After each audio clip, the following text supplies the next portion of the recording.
Picture this. It's early evening. You're sorting the little pill organizer you've used for years. You pause, trying to remember whether you already took the blue one at lunch or just thought about it. A name sits at the tip of your tongue, then slips away. Maybe it's age, you tell yourself.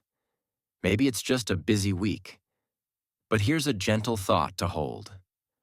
Sometimes the fog isn't just getting older.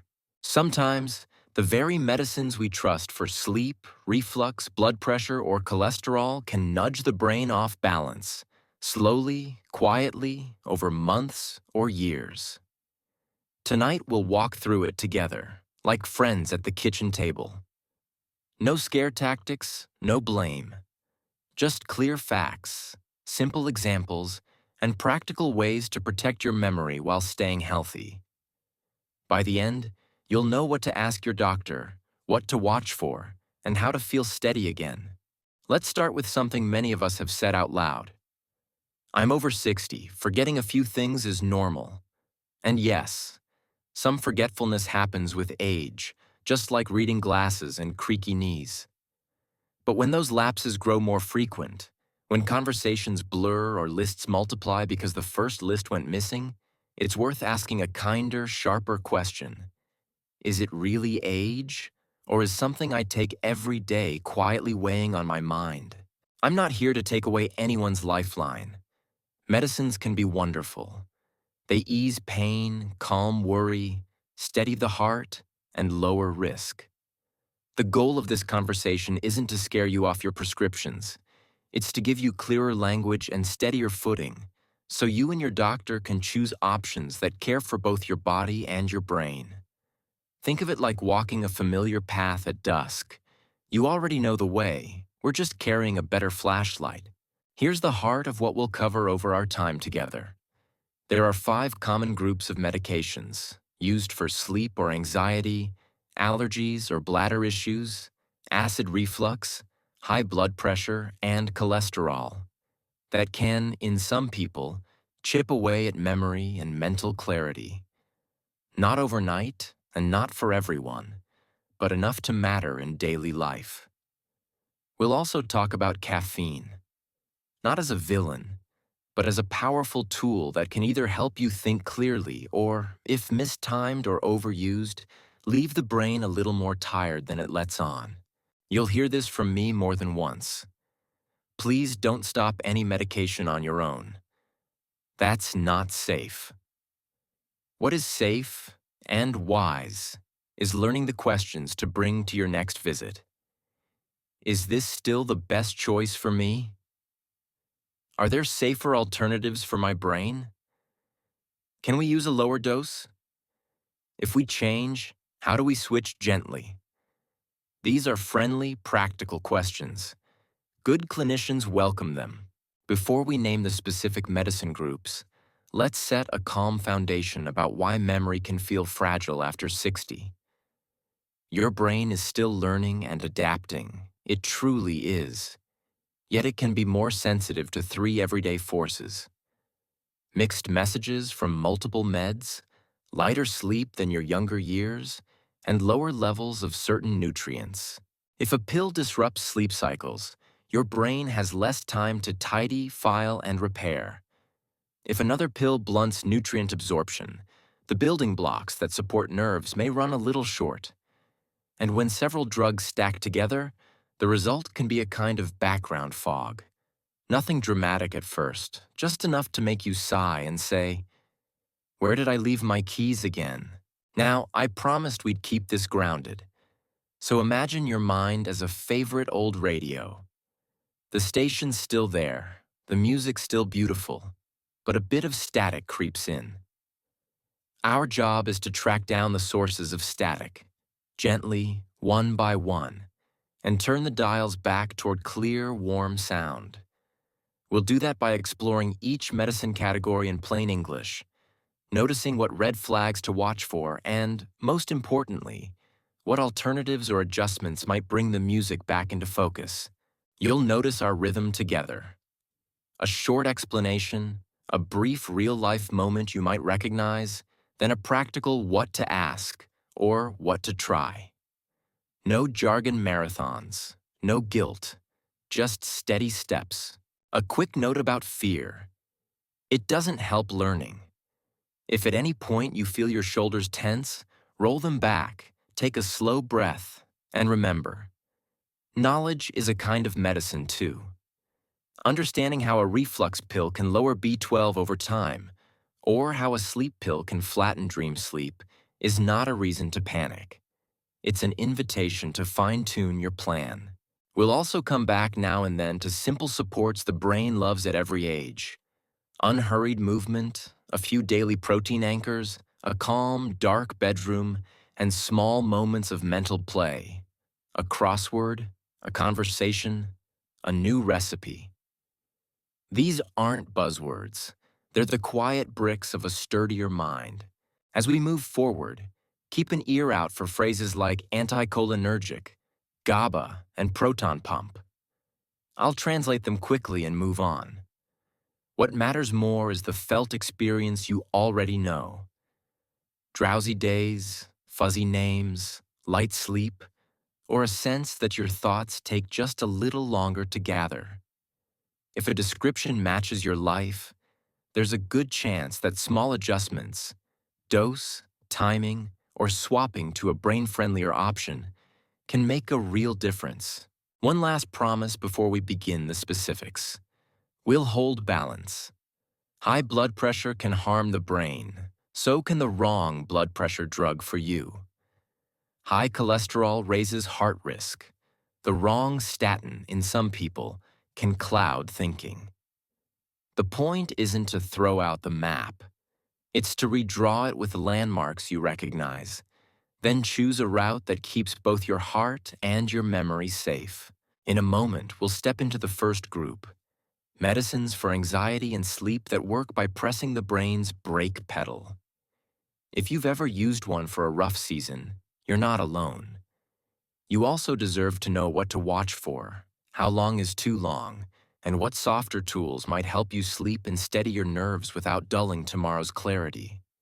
We'll keep it human, not technical. We'll keep it kind. And if you're listening with a spouse, a sister, or a best friend from church, feel free to pause, chat, and compare notes. This conversation belongs to you as much as it belongs to me. Our aim is not a perfect memory. It's a confident one. The kind that lets you enjoy your stories, remember the faces you love, and trust your mind to be your companion as the years unfold. When you're ready, let's open that first door together. You know that feeling when your mind won't quiet down at night? You stare at the ceiling, replaying the same thoughts. Or maybe you wake at 2 a.m. and can't drift back to sleep. For many older adults, that's when a doctor first prescribes something to help. Just a small pill, meant to take the edge off. It might be lorazepam, diazepam, or alprazolam. You might know them by names like Ativan, Valium, or Xanax. At first, they seem like a miracle. You finally get some rest. Your shoulders unclench. For a while, it feels like life returns to normal. But somewhere along the way, weeks or months later, you notice something subtle. You pause mid-sentence, searching for a word that used to come easily. You walk into a room, then stand there wondering what you came for. Maybe you laugh it off, call it senior moments. But a small question begins to stir. Is this really just age? These medications belong to a family called benzodiazepines. Think of them as gentle brakes for your nervous system. They slow racing thoughts, ease anxiety, and help you sleep. But when those brakes stay pressed down for too long, they start to wear on the engine itself. Over time, the brain becomes less responsive, slower to form new memories, slower to recover from stress. I often compare it to a car left idling in park. The engine still runs, but the gears don't shift smoothly anymore. Each time you rely on the pill to relax, your brain's own natural calming system gets a little weaker, a little lazier. And when you try to stop, The gears grind because the system has forgotten how to move on its own. This isn't just theory.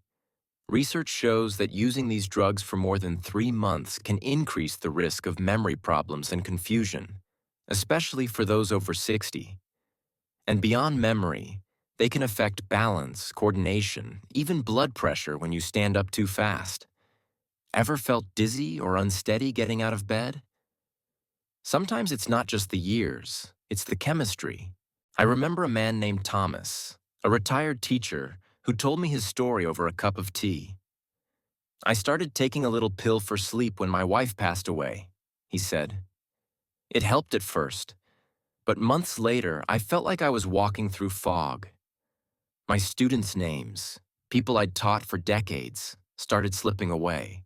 When he worked with his doctor to taper slowly and replaced the pill with evening walks, breathing exercises, and a predictable bedtime, the fog lifted. Not overnight, but within a few months he felt clear again, like someone had opened the window. The key word there is slowly. Never quit these medications cold turkey. That can be dangerous. Your brain needs time to remember how to balance itself again. The process of tapering, reducing the dose bit by bit, should always happen with your doctor's supervision. Think of it as teaching your mind to trust its own rhythm again. If you've ever taken one of these medicines and now feel dependent, don't let guilt creep in.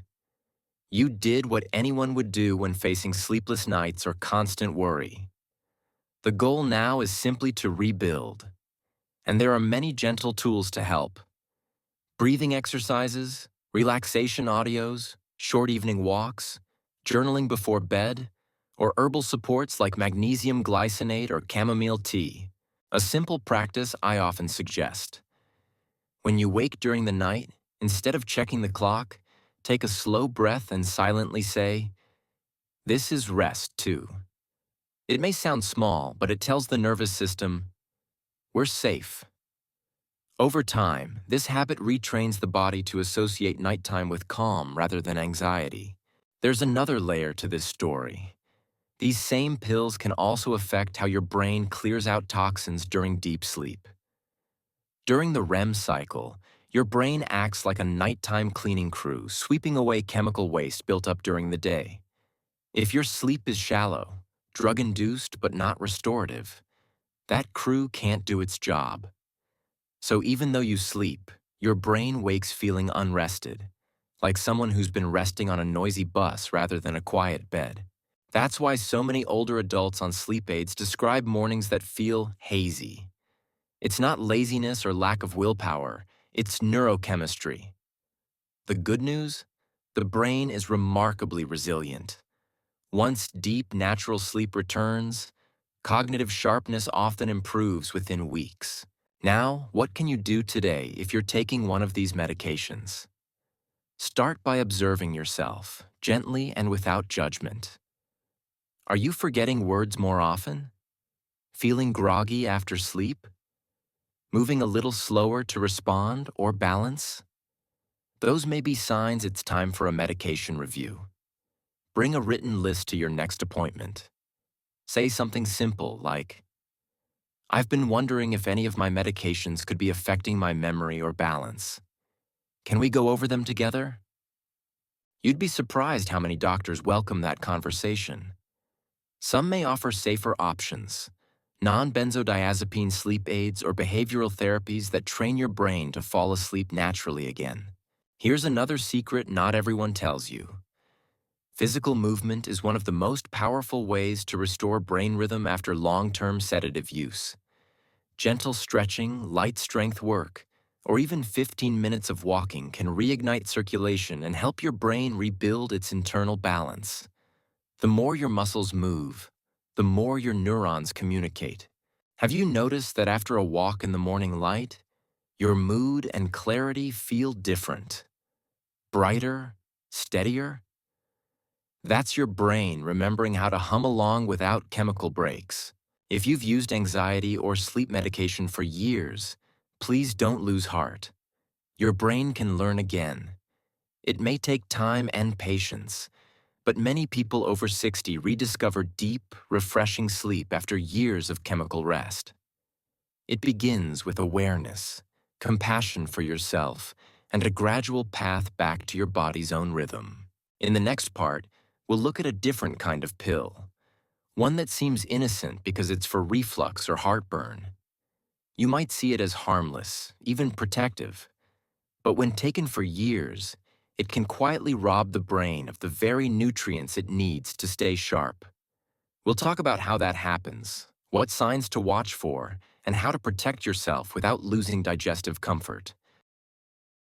You finish dinner, feel that slow burn climbing your chest, and reach, almost without thinking, for the little capsule that promises relief. Maybe it's omeprazole, pantoprazole, or esomeprazole. Millions of us have taken them for years, calling them our acid pills. They do work. Within days, the burn fades. You can eat tomatoes again, enjoy coffee, even sleep flat. Life feels easier. But hidden inside that comfort is a quiet trade-off. These drugs, called proton pump inhibitors, block acid so thoroughly that your stomach can't fully absorb the very nutrients your brain depends on: vitamin B12, magnesium, iron, and zinc. Think of acid as the spark that helps unlock nutrition from food. Without it, those nutrients slide through unused like unopened mail. When B12 stays low for years, the protective coating around your nerves, called myelin, starts to thin. Messages between brain cells travel more slowly. You lose that snap of recall that once came effortlessly. Magnesium, another casualty, keeps more than 300 reactions running in your body. When it dips, anxiety rises, sleep falters, and confusion creeps in. It rarely happens overnight. It's gradual, the way paint fades in sunlight. You might simply notice you're more tired, more forgetful, or your hands tingle. Maybe you tell yourself it's just getting older. Yet, the root may be sitting quietly in your medicine cabinet. I once met a retired postal worker named Helen. She'd been on omeprazole for almost 8 years.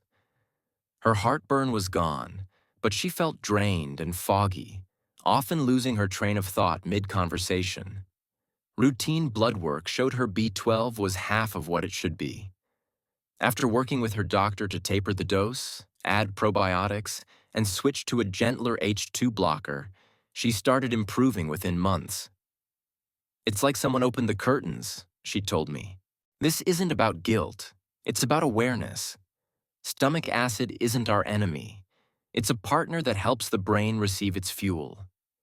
If reflux keeps you up at night, talk to your doctor about stepping down gradually, checking nutrient levels, and using lifestyle tools that reduce acid naturally.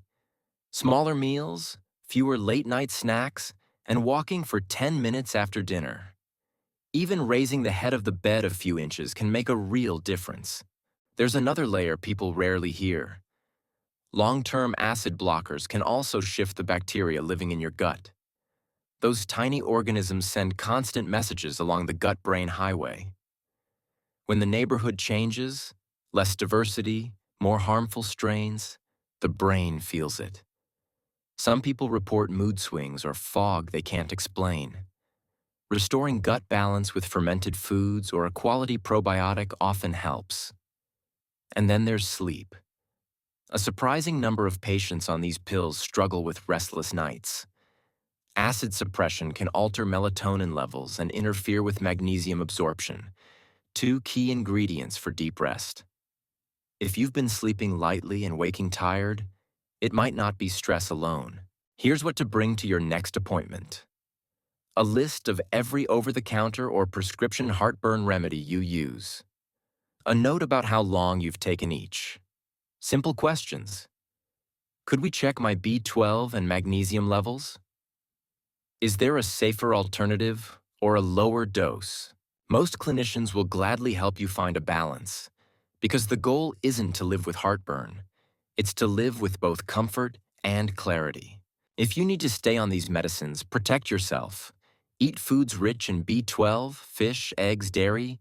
Include leafy greens for magnesium, and ask if supplementation is right for you.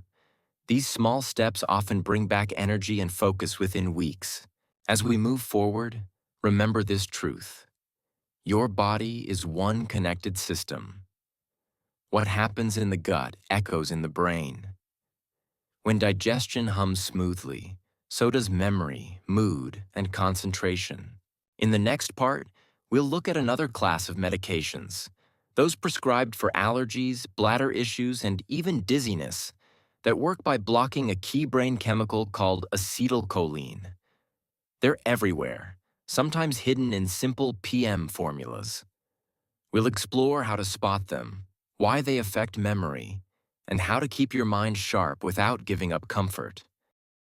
If you've ever reached for a PM version of a cold medicine, taken a pill to stop bladder leaks, or used an allergy tablet that promised drowsy relief, you've likely taken something from a group called anticholinergics.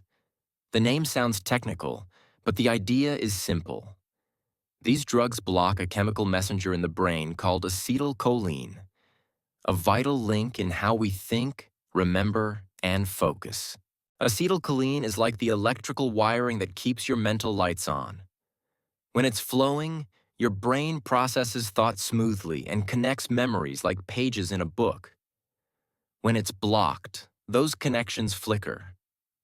You might still have the information stored somewhere inside, but the catalog system, the one that tells you where to find it, starts to break down. The effect is often subtle at first. You misplace your keys, forget a word mid-sentence, or have to reread a paragraph several times. Months later, the fog becomes more noticeable. You feel slower, easily distracted, or find conversations harder to follow. And yet, these medications are everywhere. Over-the-counter sleep aids, some motion sickness tablets, bladder control medications, antidepressants, even certain allergy pills. You can buy them in almost any pharmacy aisle, often without realizing what's inside. Let's take an everyday example. A woman named Linda, 72, came to her doctor worried that she was losing her sharpness. She'd started forgetting her grandchildren's birthdays, couldn't follow recipes she'd cooked for years, and felt anxious about simple errands. It turned out she'd been taking an over-the-counter sleep pill every night for nearly 4 years, the kind that lists diphenhydramine as its main ingredient. That same ingredient is also in some allergy tablets and PM pain relievers. Once she and her doctor stopped the medication and replaced it with gentle sleep routines, no screens before bed, a cup of chamomile tea, a short walk after dinner, her clarity returned. Slowly, yes, but beautifully. It's like the fog lifted, she said. Studies back up what Linda felt. Long-term use of anticholinergic drugs can raise dementia risk by more than 50% for older adults. And unlike some side effects, the damage may not fully reverse even when you stop, especially after years of use. That's why catching it early is so important. To understand why these drugs cause such harm, let's peek briefly under the hood. Acetylcholine helps your brain store new information, but it also keeps your attention steady and your mood balanced. When a pill blocks it, neurons can't talk to each other properly. It's like trying to send mail during a postal strike. The letters pile up, but they don't reach their destination. That's why people taking these medications often describe feeling tired, irritable, or emotionally flat. It's not depression in the usual sense. It's the chemical silence created when acetylcholine's signal can't get through. There's also a physical price. These drugs can dry your mouth, blur your vision, and cause constipation or dizziness. Those aren't just annoyances. They're signs your body is losing the balance of signals it depends on. If any of this sounds familiar, don't panic. Awareness is power. Many of these medications have newer, safer versions that don't cross into the brain. For example, newer allergy medicines like loratadine or fexofenadine tend to be gentler on cognition. For bladder issues, your doctor might recommend behavioral exercises or medications that work on different pathways. Here are a few practical steps you can take right now. Check labels. Look for ingredients ending in amine like diphenhydramine, or names such as oxybutynin and amitriptyline.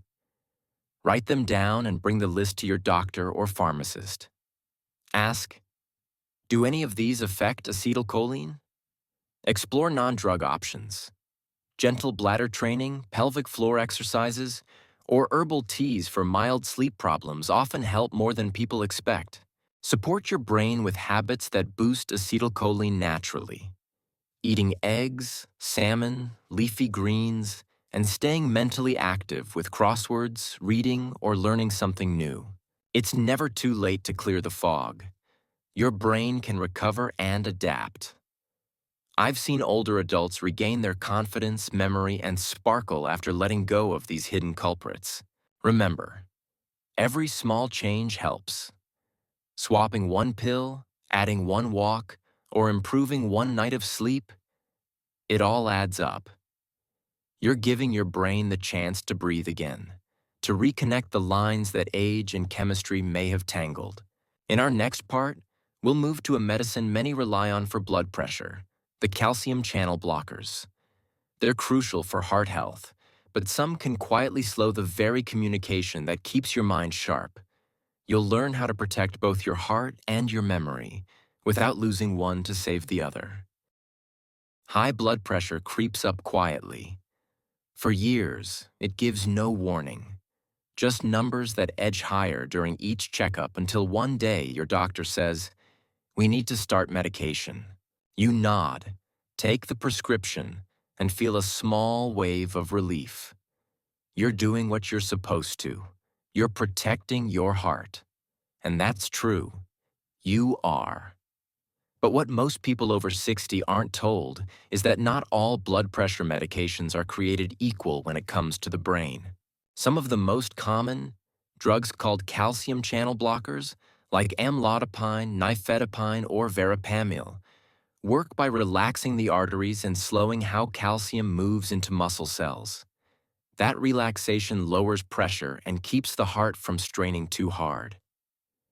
But calcium doesn't just help the heart. It's also one of the brain's essential messengers. Inside your neurons, calcium helps transmit signals, store memories, and build new connections. When you take medications that block those channels, a small portion of that signaling can get muted in the brain too. Not enough to notice at first, but over months or years, some people describe it as mental slowing, low mood, or fog. That doesn't mean the medicine is bad. It means balance matters. Too much calcium in blood vessels can cause stiffness and raise pressure. Too little calcium flow in the brain can dampen alertness and slow memory. Think of it as two rooms in the same house sharing one electrical system. You need enough power to keep the heart's lights from burning out, but you also want the brain's lamps to stay bright. The key is adjusting the current, not cutting the wires. Here's something many don't realize. Some calcium channel blockers stay mostly in the circulatory system. Others cross into the brain more easily. That's why two people can take different versions of the same type of drug and feel completely different. I remember a patient named Robert, 70, who came to me saying, "I feel like my mind runs in slow motion." He'd been on a high dose of amlodipine for nearly 5 years. His blood pressure looked great, but his focus and short-term memory weren't. With his doctor, we switched him to a different class, an ACE inhibitor, and added light aerobic exercise. Within a few months, his thinking sharpened, his energy returned, and his pressure stayed steady. That story isn't about luck. It's about tuning the system. Your heart and your brain are partners, not rivals. One keeps blood flowing. The other makes sense of everything that flow allows. If you're on any long-term blood pressure medication, here are gentle ways to protect your brain while keeping your heart safe. Ask about alternatives. Not all calcium channel blockers affect the brain equally. Some, like amlodipine, are less likely to cross into brain tissue, while others may. Your doctor can help you choose the best fit for both organs. Keep your numbers steady, not too low. Overcorrecting blood pressure can also reduce blood flow to the brain, leaving you lightheaded or forgetful. The sweet spot is usually a moderate, well-controlled range. Move every day. Brisk walking, gardening, or swimming for 20 to 30 minutes helps blood vessels stay flexible, so you may need less medication over time. Eat for your arteries. Foods rich in potassium and magnesium, bananas, leafy greens, beans, and nuts. Act like natural pressure regulators. Check your balance and reaction time. If you feel dizzy when standing or slower when thinking, note it down. Bring those observations to your next appointment. They're clues your doctor can use to fine-tune your plan. Another layer of care that often gets overlooked: oxygen and hydration. As we age, mild dehydration and less efficient breathing can make the brain feel cloudy. Even small things, skipping water in the afternoon or not breathing deeply during a walk, can leave the brain underfueled. So while you take your medicine each morning, sip a glass of water with it. Breathe slowly, intentionally, for 10 seconds. You're not just taking a pill, you're supporting a system. Sometimes people ask me, should I just stop my blood pressure medication if I feel foggy? The answer is never abruptly. High blood pressure is dangerous. It's one of the main reasons older adults suffer strokes, which can devastate both mind and independence. Instead, the safe path is to adjust, not abandon. Work with your doctor to test what happens with lower doses or different classes. You might be surprised by how much clearer you feel with the same protection. There's another heart-brain link that deserves mention: cholesterol. The medications used to manage it, the statins, can also touch the mind in ways few people expect. They save lives, absolutely. But for some, especially those over 60, they can quietly dim the spark of concentration or cause a fog that doesn't lift until the drug is changed. In the next part, we'll walk through the story of statins, how they help, how they sometimes hinder, and what simple, evidence-based steps can protect your heart and your memory side by side. For decades, doctors have prescribed statins to millions of adults to keep cholesterol in check. If you've ever been told your cholesterol is too high, you've probably heard the familiar names: atorvastatin, simvastatin, rosuvastatin. They're among the most common prescriptions in America, often started in our 50s and carried well into the 70s and beyond. Their benefits are real. Statins lower bad cholesterol, LDL, protect arteries from plaque buildup, and reduce heart attack and stroke risk. But the story isn't complete unless we talk about the quiet trade-offs, especially when it comes to the brain. Here's what many don't realize. Your brain is mostly made of fat, and about 25% of your body's total cholesterol lives there. Cholesterol isn't just something that clogs arteries. It's also the material your neurons use to build and repair their membranes, communicate with one another, and form memories. When you block too much of it, especially with drugs that cross into the brain, you can start to feel it, not in your heart, but in your head. Patients describe it in gentle but unmistakable terms. It feels like my brain's dimmer switch got turned down. I can't find words as easily. It's like my thoughts run through syrup. The science supports these stories. Some statins cross the blood-brain barrier, where they can interfere with the cholesterol production neurons need for healthy signaling. When that happens, you might feel slower, foggier, or simply not yourself. There's another piece. Statins lower a compound called CoQ10, coenzyme Q10. Think of CoQ10 as your cell's spark plug. It's what helps them turn oxygen and nutrients into usable energy. When levels drop, fatigue sets in. Muscles may ache, the heart feels tired, and yes, the brain can feel tired too. I once spoke with a man named George, 68, who had been taking a statin for 3 years. His cholesterol numbers were perfect, but his energy wasn't. I felt like I was walking through life half awake, he said. After consulting with his doctor, he switched to a statin that stayed mostly outside the brain and began taking a small dose of CoQ10 each day. Within weeks, his mental fog eased. It was like I got my spark back, he said. That's the key idea here. Balance. Statins can save lives, no question. But you and your doctor can often tailor how you take them to minimize side effects. Here are a few gentle ways to protect both your heart and your memory. Ask which statin you're on. Some, like pravastatin, are less likely to enter the brain, while others, like simvastatin, cross more easily. If you felt mentally off since starting one, mention it. Discuss CoQ10 supplements. Many cardiologists now recommend them alongside statins to restore energy levels and support brain and muscle health. Eat for your neurons.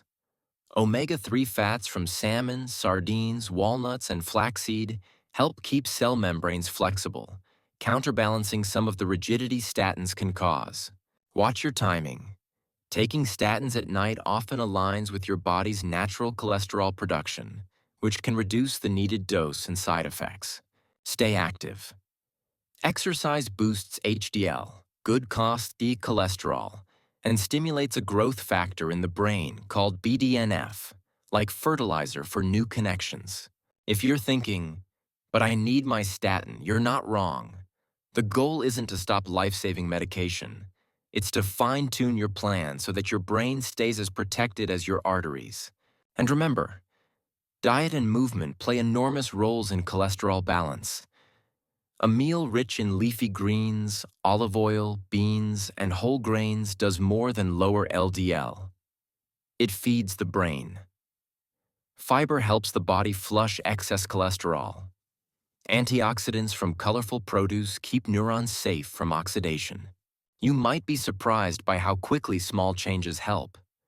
In one study, older adults who combined moderate statin doses with daily walking and a Mediterranean-style diet improved not only their heart health but also their memory performance over 2 years. So, no.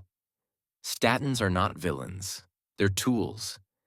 The danger comes only when we forget that the brain and the heart are part of one system, and both deserve equal attention. Now, as promised earlier, we'll explore something far more familiar. A substance that isn't a prescription at all, yet finds its way into nearly every day of our lives. It's in your morning mug, your afternoon pick-me-up, even your favorite chocolate bar. Yes, caffeine. Beloved, familiar, and surprisingly complex, caffeine can either sharpen your mind or wear it down, depending on how and when you use it. In the next section, we'll look at how this daily ritual can both help and quietly hinder the over 60 brain, and how to make it work for you, not against you. Picture this. The morning light filters through your kitchen window. You reach for the mug that has started every day for decades. The aroma of coffee fills the air. Comforting, familiar, almost sacred. You take that first sip, and your body knows exactly what to do. Wake up. Caffeine has been a loyal companion to many of us for half a lifetime. It sharpens focus, lifts mood, and adds a bit of rhythm to the day. But like all long relationships, it can carry a few quiet complications, ones we often don't notice until they begin to affect how we think, sleep, and remember. You see, caffeine works by blocking a chemical called adenosine, which tells your brain it's time to rest. When caffeine steps in, that message gets silenced. For a few hours, you feel sharper, more alert, But the brain doesn't forget what it was trying to say. It simply waits. And when the caffeine wears off, adenosine rushes back like a floodgate opening, leaving you drained and foggy. That's why, after years of daily coffee or tea, many people find themselves in a quiet cycle of dependence, not drinking caffeine to feel better, but to avoid feeling worse.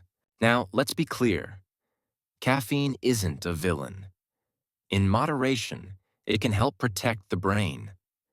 Studies even suggest that 1 or 2 cups of coffee a day may lower the risk of certain neurodegenerative diseases. The danger comes when it becomes constant, when the body never gets a true rest. For the over 60 brain, this matters more than most people realize.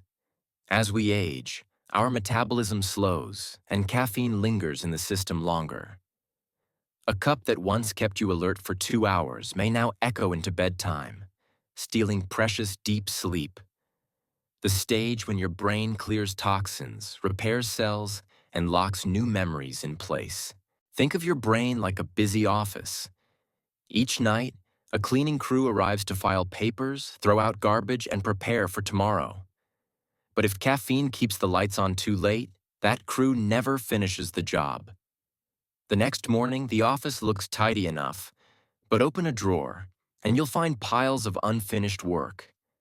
Over time, that clutter builds into fog, forgetfulness, or irritability. A woman named Susan once told me, "I've been drinking coffee since my 20s. I thought it was harmless. But lately, even after sleeping 8 hours, I wake up exhausted." When we tracked her habits, she realized her last cup was often around 4 p.m., and her evening tea had caffeine too. By cutting her last caffeine intake to before noon and replacing afternoon drinks with herbal tea, her sleep deepened within a week. "It's like my brain finally exhaled," she said. Caffeine also affects blood flow to the brain. It constricts blood vessels. That's part of what gives the quick energy spike. But when it's constant, those vessels become less responsive. The result? Slightly reduced oxygen delivery, which can dull focus and slow recall over time. Then there's something few people think about: magnesium depletion.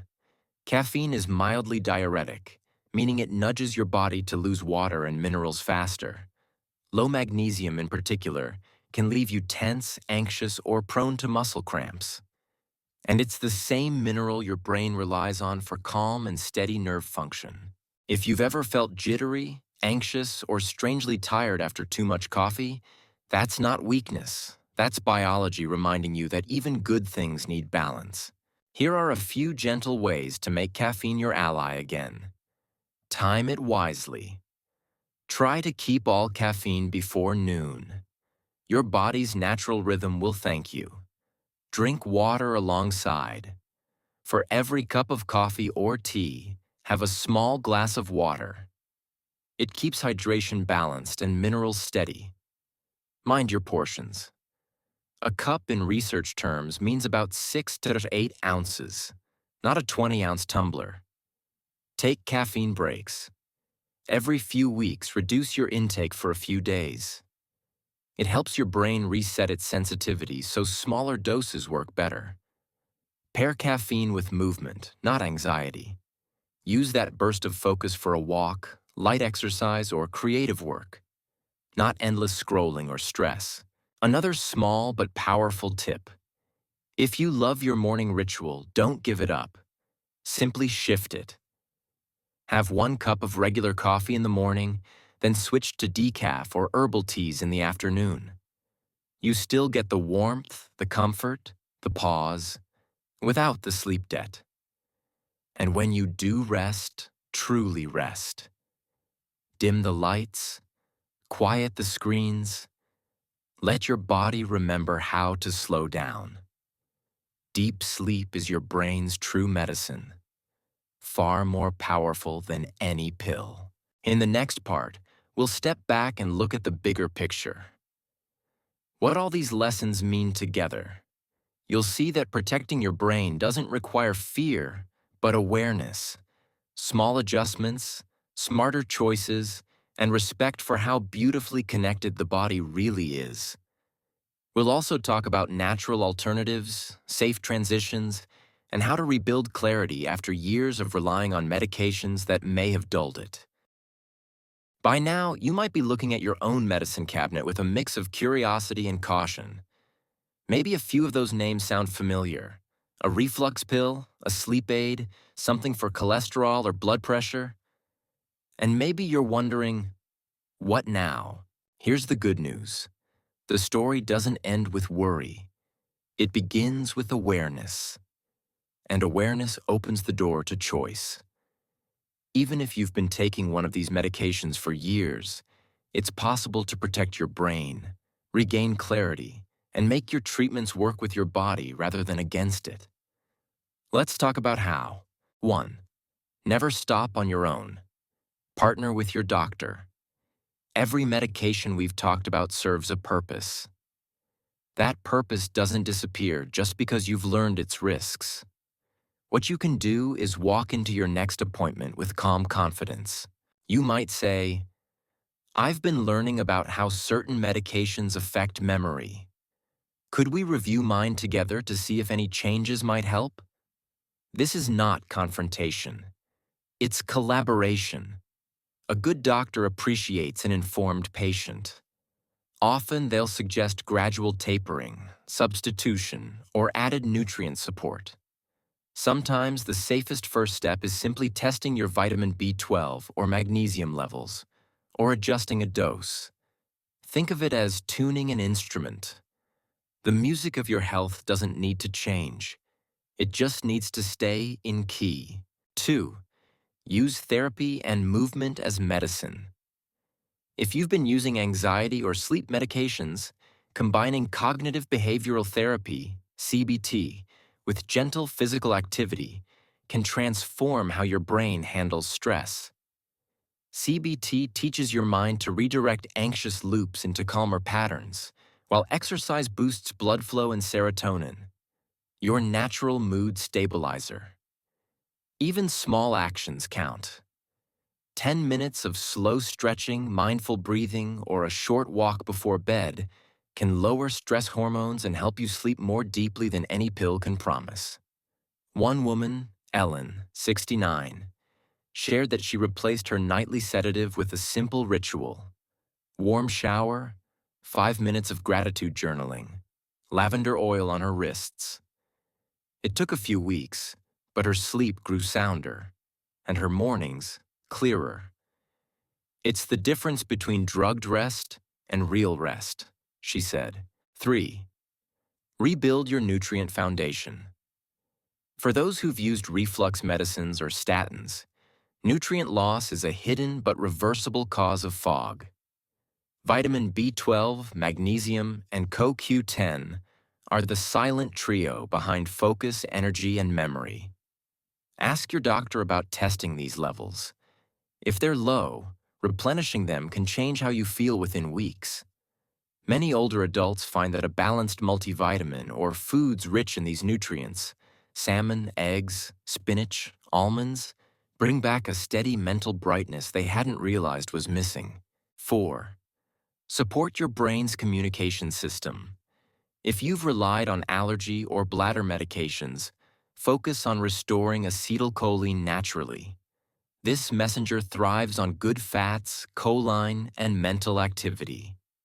You can find them in eggs, soybeans, broccoli, and leafy greens. And just as important, use your brain like the muscle it is. Learn a new recipe. Listen to new music. Write short letters to friends. Every spark of novelty strengthens the pathways that medication may have dulled. 5. Rethink your routines.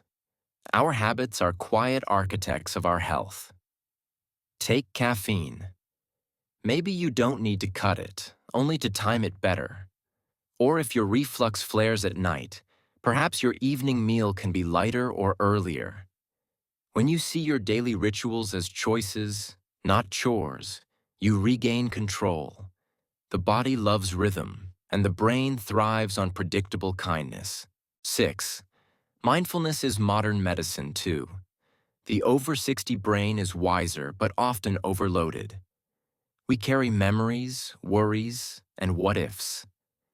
Meditation, deep breathing, or simply sitting by the window for 5 quiet minutes helps the brain switch out of survival mode. It's not about clearing thoughts. It's about noticing them without chasing them. This calm awareness nourishes the same brain regions that memory pills aim to protect. 7. Gentle movement heals faster than perfect exercise. The science is clear. Walking 30 minutes a day improves circulation, boosts brain-derived neurotrophic factor, BDNF, and reduces dementia risk. But beyond science, it just feels good. The rhythm of steps, the air on your skin, that's therapy in motion. You don't have to run marathons. Just stay consistent. Think of walking as sending oxygenated love letters to your neurons. 8. Sleep like it matters. Because it does. Deep sleep is when your brain's cleanup crew clears out toxins that accumulate through the day. Every hour of lost sleep chips away at tomorrow's clarity. Protect your rest like you'd protect your grandchild's nap. Dark room, cool temperature, quiet space, no caffeine late in the day.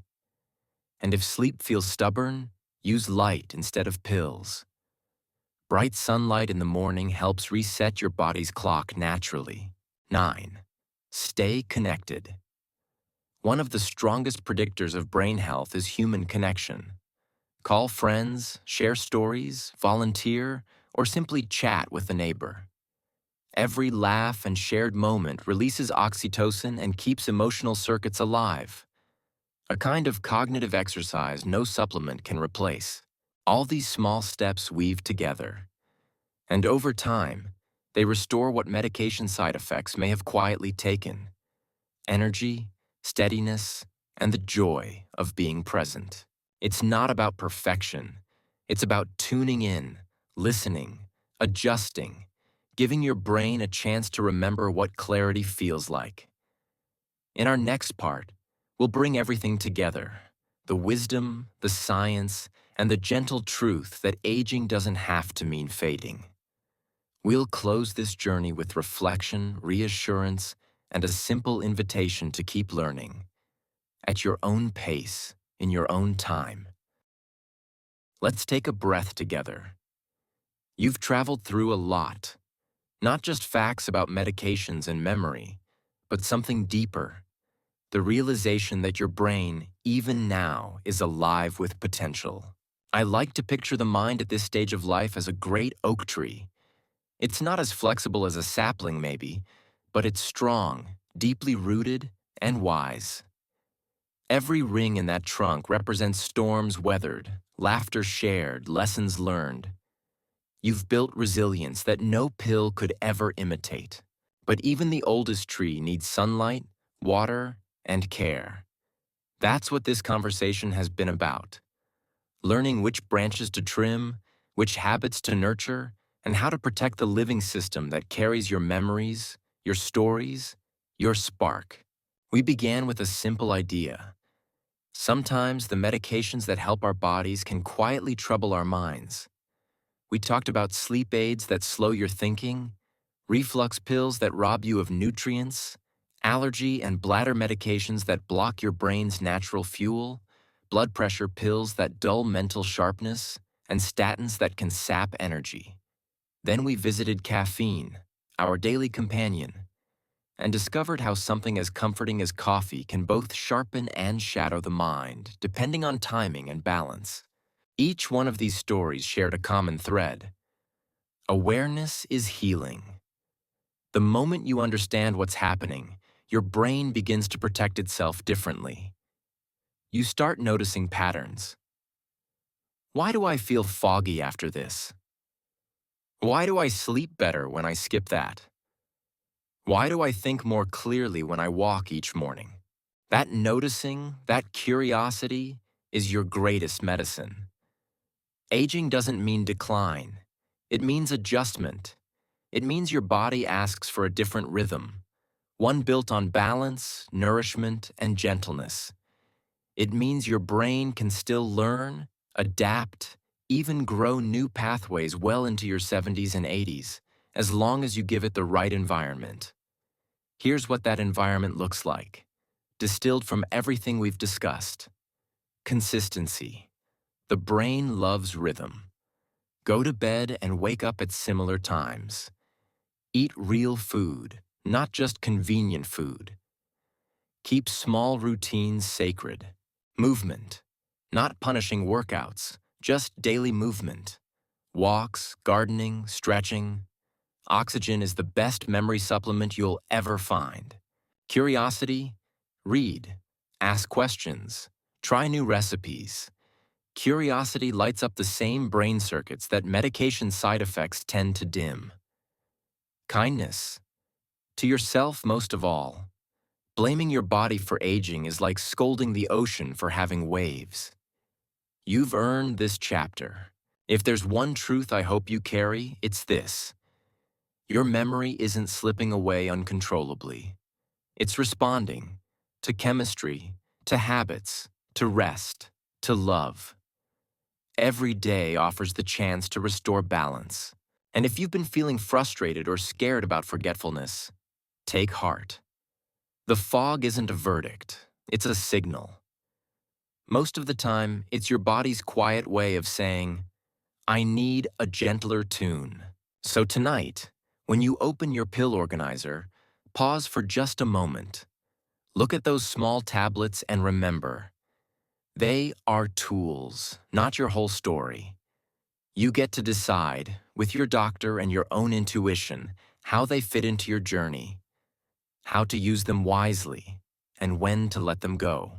Tomorrow morning, maybe you'll sip your coffee a little earlier. Take a slow walk outside. Feel the sunlight warm your face. That light, that quiet awareness, is what renewal feels like. We started this journey asking, is memory loss after 60 inevitable?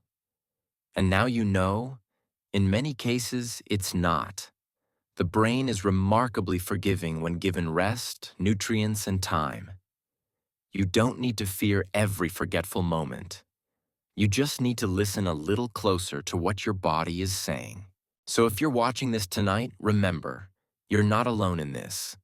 Thousands of others are rethinking their medicine cabinets, adjusting their habits, and reclaiming the steady, bright minds they thought were gone. The truth is simple. Aging well isn't about doing more. It's about doing what matters most. Eating real food, moving your body, asking gentle questions, sleeping deeply, loving fully. If this helped you see your health in a new light, stay with us, subscribe, and share your story. This is your safe corner, a place where wisdom grows quietly, and where every step you take toward clarity becomes part of your legacy. Health Watch 60 Plus, where your mind, heart, and years work together beautifully.